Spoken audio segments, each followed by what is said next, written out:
Hi guys, দেখো আমি তখন আমার মামা শ্বশুরের বাড়িতে ছিলাম। এটা অনেক দিন আগেকার ভিডিও, প্রায় 1 মাস হয়ে গেল। আর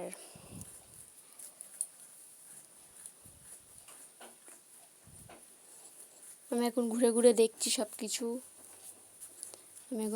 ঘুরে ঘুরে দেখছি। দেখো আমি এখন ঘুরে ঘুরে সব কিছু দেখাচ্ছি তোমাদের। আর দেখো দেখো জানলাটা খোলা, আমার শ্বশুরের বাড়িটা মাটির দালান, পাকা বাড়ি। আর দেখো আমি স্নান টান করে এসেছি ঘরে, দরজা জানলা বন্ধ করে আমি ভিডিও করছিলাম। আর আমার বুনুরা কেউ ছিল না, আমার ছেলে ছিল বুনুর কাছে। আর দেখো লাইট জ্বলছে, সেটাও দেখালাম তোমাদেরকে, দেখেছো? আর টিভি আছে, টিভিটা খারাপ। আর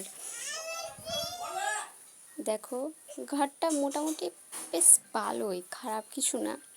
ঠিক আছে গাইস, আবার পরে আসছি, পরে কথা বলবো। না বুনু ছিল, দেখো কোণে শুয়ে আছে। Okay guys, tata.